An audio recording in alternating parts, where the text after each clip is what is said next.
Hey guys, another week, another episode. Today I'm talking with Tom Basgil. He and I have known each other through, he was working at Coney Island and I was designing for the Alliance way back, gosh, probably 15 years ago now. And Tom and I had a close relationship then. He was just such an awesome client to work for. And since then, he's gone out on his own and become a coach for entrepreneurs and freelancers. It's such a good episode to listen to, specifically if you are one of those people or would like to be. So take a listen. He's talking about the ups and downs and some things to be aware of, and a lot of good, helpful tips so that you can have a successful freelance career. Check it out.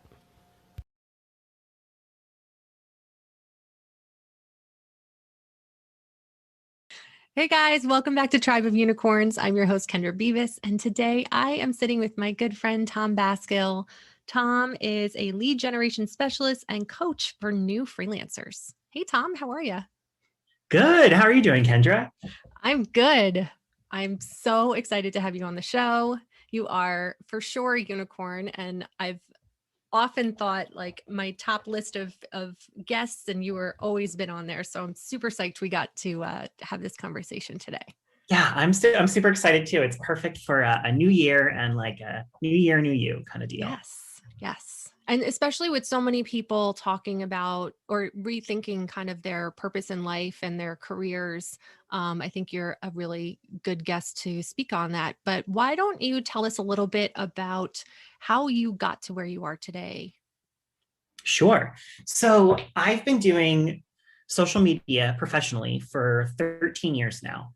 And I was going to be a lawyer. I was going to go into psychology, and I ended up working at a law office. And they were like, "You're young. What is this Facebook thing? Can you do it?" And that's really how I started. But what's really been had the biggest impact on me is about 4 years ago, I was diagnosed with a chronic illness. I was working at a really, no, I was working at a great agency. It was fantastic. But it was agency life, and agency life is very busy. It's 60-hour weeks minimum, and I was diagnosed with a chronic illness, and everything fell apart. I could no longer put in the hours.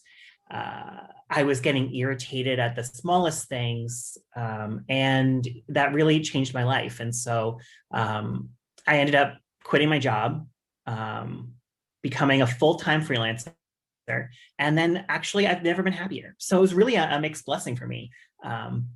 And yeah, that's kind of where I am today. I've been working for a ton of different clients. And then recently I've started to teach other people how to do what I do, with a special emphasis on people with disabilities or caretakers and people in the LGBTQ community. What I mean, obviously being diagnosed with something that kind of rocks your world probably gives you a reason to do what you did, but is there anything else that sort of gave you the courage to make that move? Um, for me, I had my back against the wall, and that kind of really pushed me. My options were to stay at the agency I worked with on called long-term intermittent disability, and basically never move. They couldn't fire me, but I could never do better. Right. Move in with my parents and go on full-time disability, and just vegetate, or try freelancing and see what happened. And so I was really lucky in that, um, though having Addison's disease really sucked at the time, and I was grieving, but I really didn't, I didn't have, I guess really my back was against the wall. Mhm. And so one thing that, when I was diagnosed, I almost died twice. And that like really changed my perspective, because I was like, what is the worst that could happen freelancing? I'm not going to die, right? The worst that can happen. And I really wish that more people could just imagine what's the worst that could possibly happen, right? If you decide to change your job or something like Mhm. this, you're not going to die, you know? Right. And I think that is a really good kick in the pants. Yeah, that's interesting because you're right. So many people I hear, oh, I want to start a business. I want to leave my job. I'm not happy. And it's always a lot of talk and very, very little action. And I think, not everybody would have made the choice you made. I love that you looked at your options and you thought, well, you know, I'd rather try something, maybe even a little scary, than not try anything. But I really commend that. I think that's incredible that you so the other part of it though is like, how did you know even how to start that? Did you study? Like, did you get on Google? Like, where did you even begin? So I think that part of freelancing for me was always like a backup. Whenever I was like, oh, I hate doing XYZ at my job, I was like, why can't I just freelance? Mhm. And so what I actually did was I hired a business coach who was more of a business and life coach. And I specifically went to her because she had her own disability. And I was like, I don't know what to do. And she and I worked together, and she's like, you know what you want. You want to work for yourself. You just have to do it. And so I think that having some sort of coach or mentor was really what helped me make the transition and pretty smoothly. Yeah. But a lot of it is just research online and find somebody who you mesh with. And you don't have to pay them. You can just follow them on social media, but find somebody who meets who is in the position that you want to be in and has similar ethics to you, and and that will really help. Oh, that makes sense. I've done that in my life so many times where I don't know what direction to turn. And I just know, like, okay, that looks really good. And, she's doing it the way I would like to do it. Or, their family life looks exactly what I want it to be like. I love that idea of kind of finding your digital mentors. So now you do this for other people. Mhm. So when you take on a new client, and they're looking to leave their jobs, what are some of the first steps that you sit down and go over with them? The most important step is why, is to determine why they want to leave their job and what they want their life to look like. Because, there are so many different things you can do. Freelancing might not be the thing for you. And when you're freelancing, it's, what kind of freelancing do you want to do? What services? Who do you want to serve? So the big thing to start with is why. Why is this an option? And part of that is really getting in touch with your emotions, like being very self-aware and realizing, is the why because I'm annoyed this week with a project, or is the Right. why actually because I've been frustrated for years and it's time? It's time Yeah. to make a change. How much do you let people in on actually what freelancing looks like? Because, my career started out as completely a freelance business. And I think for me, I was super shocked at, I knew it was going to be a lot of work. I just didn't understand all the business side of things that I would have to be involved in and take care of. And it just gets increasingly more and more complicated as your business grows. So do you kind of preface this with, okay, so this is what this really looks like? Are you still interested, or how does that look? This is actually something I think about a lot because I see a lot of different gurus and they're like, my life is perfect. I sit on the beach, and I'm worried I'm not going to be successful because I try and be so radically candid. But I like to share everything. Yeah. So I like to share the ups and downs of getting clients. I like to share emotionally what it's like. I like to share all this stuff, and not necessarily to scare people away, but I want people to really, when they make the choice, be as informed as possible. For sure. Um, because it does require like creating habits and some discipline, and everything relies on you. So if you're sick, like, you have to build a lot of different systems into your business. So I really want everyone to understand from A to Z exactly what it's like. And I think that for me, I have worked in-house, I have worked at restaurants, I've worked in agencies, and then I freelance. So I think I have a pretty good perspective when I'm coming to people and they're like, this is what my day job is. And I can say like, well, this is how it will look. Is Right. that good with you? Yeah. What is your favorite part of what you do? My favorite part is when someone gets their first client. It Ah, is the absolute best. I love it so much. I mean, I specifically focus on social media freelancing. And so when someone gets their first client, um, I mean, I think I just enjoy what happens to people's minds when they get their first client. They've just proven that it can work. And yeah. that's a huge confidence boost. And so I really enjoy working with people to get that first client, because from there, I think people start to see, not only do they see the possibilities are endless, but they also have a much more informed optimism about what freelancing is going to be like how hard it is to get clients, like what it's like to work with clients. So it's like, that's absolutely my favorite part. That's got to be amazing. And what is your most challenging part of specifically being a freelancer? I think, I mean, especially right now, it's very challenging because I work from home. And usually I have I schedule in a social structure. So I'm like, Wednesdays, I meet with these friends, we go for drinks, and Fridays, we, do this, and Saturdays, we do this. So right now, the social aspect is particularly challenging. I think that in general, though, the most challenging part of freelancing is managing your mindset. Mm, Um, because part of freelancing not only involves making clients happy, but it involves a lot of rejection. yes. You have to be able to pitch a client and have them say no. And you have to just be okay with that. And it's not something that I think ever goes away, but you start to manage, I like to think about it, well, I know my numbers. And if I get this many no's, that means my Right. next yes is coming. That's such an important part of this too, because for anyone just starting out, like I've seen so many people who will just do anything to get that first client, that first job, or, those first couple months of work. And, in the long run, you're kind of really hurting yourself, and you will look back and be like, oh, now I'm stuck with this job that I'm not getting paid well enough for. And it's just not a good way to start any kind of business relationship.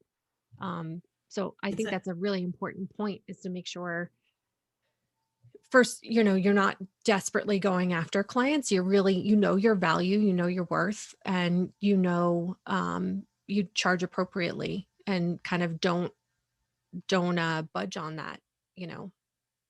it's Do a really fine line, like figuring out, um, you need the money, but also, you need to protect your time and your sanity. And you only want to work with clients who will like lift you up right. and teach you something. So one of the things when I recently launched group coaching. And one of the things that I like to do is make sure that people are on the same page as me. And so the kind of people that I attract tend to be very similar to me. So I can say like, okay, I mean, blanket statement, I can probably tell all of my students you need to charge more, like Right. always. And that's kind of the people I attract. And that's part of why like having a coach is so important. Yeah. Just to like, Insight. just to be there to push you. Right. Um, Yeah. and I find that, most people I interact with need to charge more. Yeah. No, that's very true.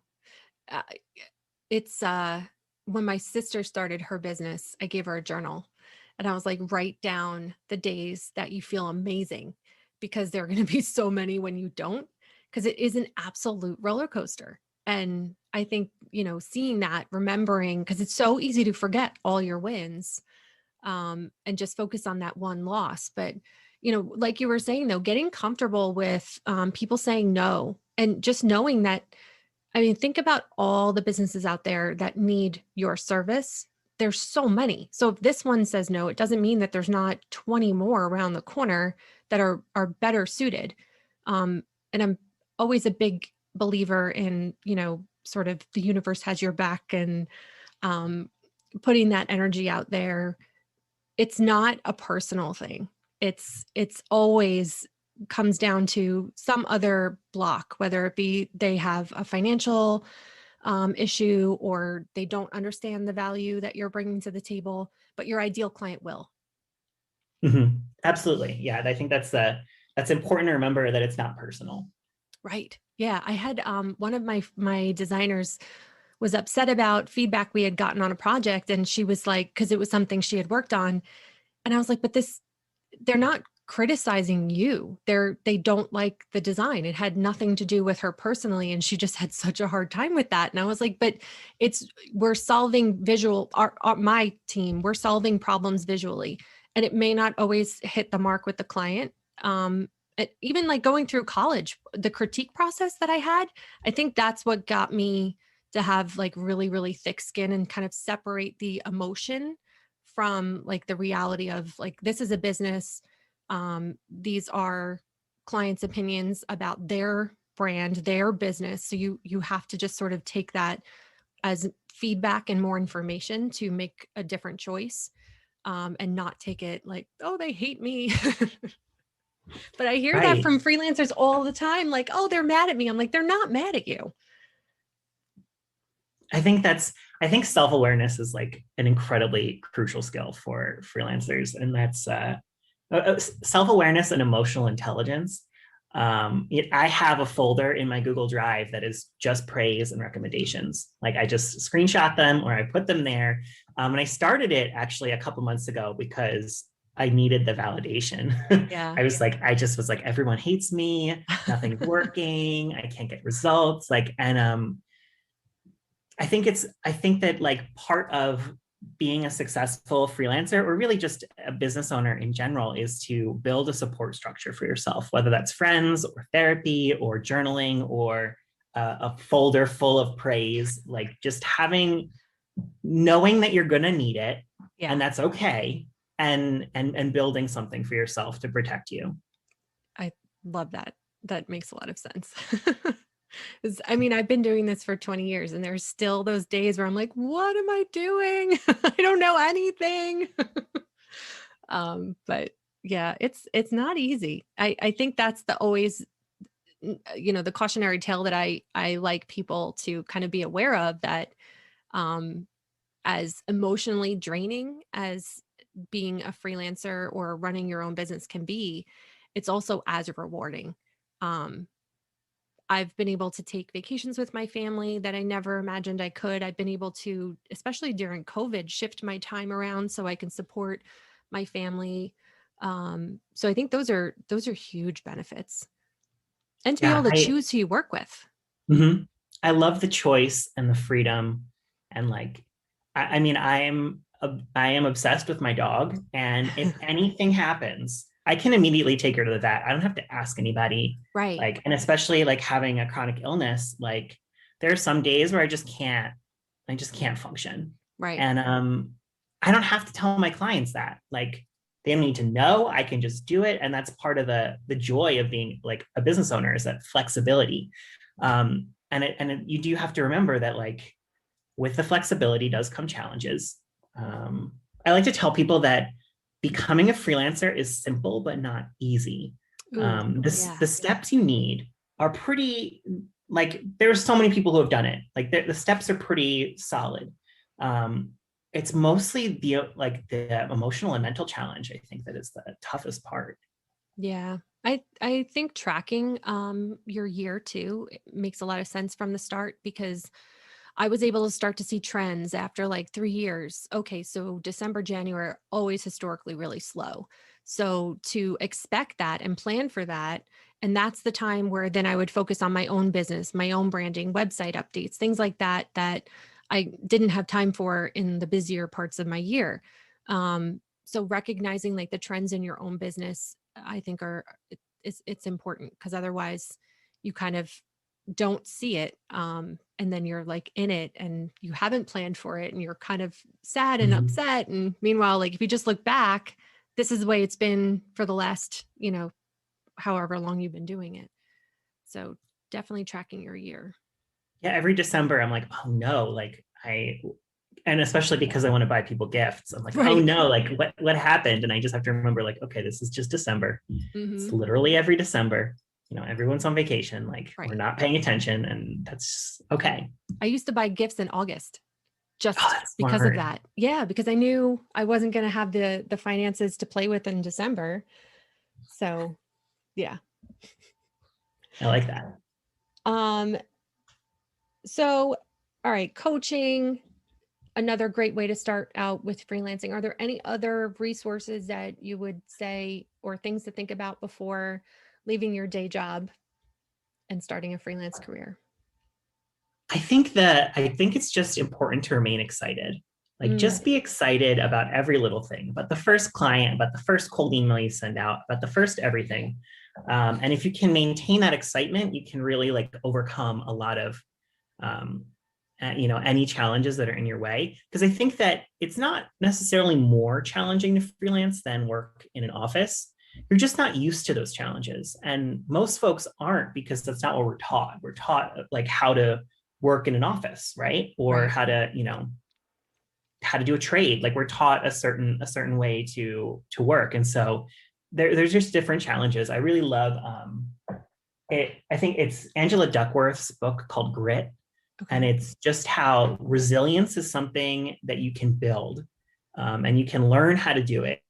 And once you build that resilience, like challenges will come and go, and you'll be able to just breathe past them. Yeah. How do you feel about not necessarily imposter syndrome, but we see businesses on Instagram, Facebook that are similar to ours that maybe look like they're doing better or they have a better structure, a different structure. What is your advice on looking at other people? It's super important to be aware of what's happening in your industry, but to compete against yourself. What Mm, you want to do is be better than last year. Because I recently had this problem. I was looking at this 18-year-old who is coaching in a similar sector as me and is already a multimillionaire. And I was like, what am I doing wrong? And I had to remember that I'm supposed to compare myself to myself. Like I know nothing about their life, I right. really don't know anything. I don't know if they came into that money. I don't know if they hustle 80 hours a week and they're miserable. I don't know that. So, especially with social media, you only see what people want you to see. Right. So you need to remember to compete against yourself, and Mhm. that's a skill. That's something you have to work on all the time. Yeah. I think one of the coolest things about being a freelancer is you get to build this exactly the way you want to build it for your specific set of circumstances. So, for instance, your illness, working that building this business around the different challenges that you have with that. For me, I love staying home with my kids. I love being with them for this small little blip of time that they're actually home and think I'm cool for a minute. So, being able to structure this the way that best suits and is aligned with my life has been a godsend. And I've gone through so many different things in my life, whether it's divorce or other challenges, and my business has always been there for me because I've created it in such a way that it's malleable and flexible. I think that's something amazing. And I also think about it like in big life decisions. If you want to have a big wedding, or you have a kid coming up, or you want to buy your first house, you can structure your freelance business to support that. Like if you know next year you need to make more money, if you have the goal and you just break everything down into little steps, like you can make that happen, and it's a lot easier than if you are in a job where you don't Yes. necessarily have control over things like that. Yeah. And that's particularly what I like. Like, if something comes up in my life, like if I need to take care of my parents, for instance, I can just take my computer Hmm. and just go. Yeah. And that kind of freedom and flexibility is amazing. I think the one challenge I see is that a lot of people are working from home right now, and I want them to understand that they're not necessarily working from home, right? They're stuck at home in really terrible crisis conditions. So that's very different than what a typical freelancer working from anywhere feels like. Yeah. They have a choice, where right now everyone is kind of pushed in that direction. There's some islands where they're trying to entice people like us to go work there. And they'll give you like a temporary work visa to work from like paradise. I'm like, oh, if I didn't have kids and a husband, like that would be definitely something I'd be looking at. yeah, I was like, oh, I just have this apartment that I have to keep paying for. Darn. But I do have like I have freelance friends, and it's lovely to be able to build a network online. But two Yes. of them live in Costa Rica, and that's what they do. Like they Yeah. just, it's beautiful there, and that's where they have decided to work. Yeah. And That's that's a super really cool. cool idea that you could do. All that, this career can really support your life goals in so many different ways. Like you were saying, if you need to make more money, you just kind of plan for that. And I was talking to a friend a couple months ago, and she has like a normal 9 to 5 job. And she was talking about some financial challenges she had. And it didn't occur to me that like she doesn't have that option. And I was like, Mhm. oh, wow. Like this got me, my business got me through my divorce. I was able to just say, okay, well, this is how much I need to support my team and how much I need to support my family and pay all my bills on my own. What does that look like? And what are the goals that I need to hit financially every month? And I was able to make that choice. Um, so yeah, it really has allowed me to live the life that I always wanted to live. And I think it's something I didn't realize until like later looking back, that if I had had a different kind of job, that, that would have been a lot more challenging. But You can also change on a dime too. yeah. Like I recently started a new service that I offered like last February. Um, and it was just an opportunity that I had. And I was like, why don't I learn how to do this thing? It's just awesome to be able to change your services whenever you want, Yep. change who your clients are. And then also, building a business where if you find a client that is really challenging you in a way that you don't like, you can let go. Mm-hmm. Yeah. I think keeping, first of all, I think choosing something that you really love is kind of half the battle. Um, Mhm. like I woke up this morning and my husband was like, "Oh, I don't feel like going to work." I'm like, "I can't wait. I can't wait to go upstairs and get cracking because I've been thinking about this new brand that I'm working on in my head all night. And I love what I do. I feel so lucky to be able to do it, and especially do it on my own terms. So I think finding something that you feel so passionate about and that you love. I think it was a quote that I just saw the other day. It said, the thing that you do to waste time is the thing you should be doing for your career. Like that, I love that. right? I can't remember. I'll find it exactly. But I thought that was so smart. It's like the stuff that you love to do on the side or really could be your thing. I love to, especially when I'm working with people who are thinking about freelancing. One of the things I love to talk about is, you already have the skills to do some sort of consulting, right? You are already an expert in something, whether that's like for me, I have watched every single Star Trek episode. And if I ever had to have nerd culture clients, I could definitely do that. Yeah. So you just take your skills and you just find that, you could even find the industry that really speaks to you. Like I do B2B tech because I particularly like the challenge of making something complicated easy, like Yeah. seem easy. And that excites me. And if that ever stopped exciting me, I could just Not use the do that. skills I have with a different industry. And Yeah. that's really fantastic. Yeah. I started this podcast because I just thought this would be fun. And I really enjoy talking and I like talking with my friends. So Yeah, why it's not? amazing. Yeah. Yeah. I think that's the coolest thing. I mean, I'm such a huge proponent of going freelance and being a freelancer and running your own business. Mainly because it's just really, really fun. Yeah. I love to structure my day the way I like around 2 or 3 p.m. I'm just always a mess. Like I'm Yeah. just tired and I don't want to do anything. So I just don't work then. Like, Hmm. and that's something that I can do. Yeah. It's Because you make fantastic. the rules. Mhm. Yeah. Ugh. So you have a couple places people can reach you. Your tombasgil.com. I'm going to put all your links in the show notes, and you'll also have a unicorn page on tribeofunicorns.com. So you guys can connect with Tom there. And Tom also has a freebie, How to Quit Your Day Job and Become a Freelancer Tomorrow. So I will link that on the Tribe page too. So you guys can check that out and connect with Tom on Twitter as well, Tom Basgil. So yeah, thank you so much for coming on the show. Thank you so much for having me. I've had a great time. Me too. I just wanted to thank Tom for coming on the show and sharing all his wisdom. It is a windy roller coaster of a journey being a freelancer or entrepreneur. And I think that we've now heard about the pitfalls and also the benefits. So guys, let me know what you got from this episode. Leave some comments or find me on Instagram and let me know what you got from this episode. And make sure to check out Tom Basgil at tombasgil.com or check out his unicorn page where we have all his links and other episodes that you can listen to as well. I hope you enjoyed this, and I will see you again next week.